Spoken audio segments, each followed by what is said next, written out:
I did professional bridal makeup for 8 years, and today is finally the day that I'm a 2026 bride doing my own wedding day makeup. Well, actually just one of the days, because today we are getting married in the courthouse. It's already been such an emotional day. I'm so excited. Spencer and I are just going down by ourselves, being married before our big day that is 26 days away. Up the skin, I'm going in with the Road Glazing Milk. I'm gonna add just a little bit of this YSL. This is the blurring primer. I love this stuff. I just put a little bit on the T-zone. I'm actually gonna start with my eyes first. I'm just gonna prep the eyes with some concealer and powder. I'm gonna use my Makeup by Mario palette. I'm gonna apply these two light brown shades to the crease. I'm gonna take this lighter tone color, pack that on the inner corner. I'm gonna take both of these Dior shimmers, the darker shade to the center, going on the inner corner. I'm gonna take this darker brown shade, and then I'm just gonna focus that on the lash line on the outer corner. Use this Makeup by Mario pencil. I'm gonna focus that on the outer lash line as well. Smudging that liner with the brown again. If I ever do a lash, I always do the same one. I do like a half lash, so what I do is I curl the lashes first, adding some of this Essence waterproof mascara, so I'm already emotional.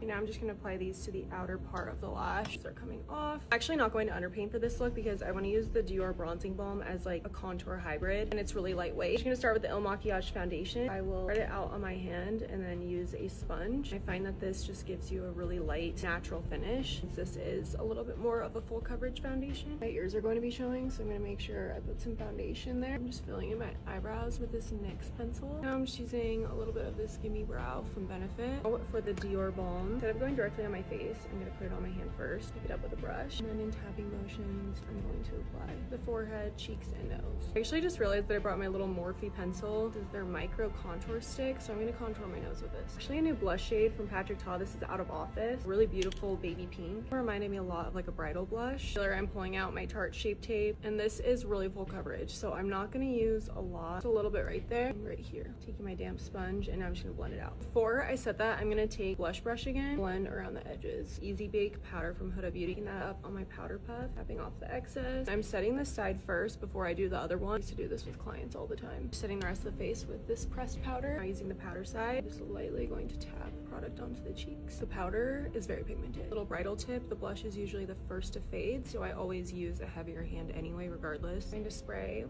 I'm gonna use this Hourglass highlighter. Put this on the nose. Just placing this all over the cheek. Putting just a tiny amount of this brown eyeliner on the outer edge of the lower lash line. Of course, we need a little bit of inner corner highlight. Favorite nude lip liners. This is Iconic Nude from Charlotte Tilbury. MAC Honey Love Lipstick, YSL 44. This is my favorite bridal lip combo. Lastly, I'm gonna take that pressed powder again. Powder anywhere that is shiny where I don't want it to be. All right, you guys, here is the final look. We are off to the courthouse. Let me know what you think and if you recreate the look.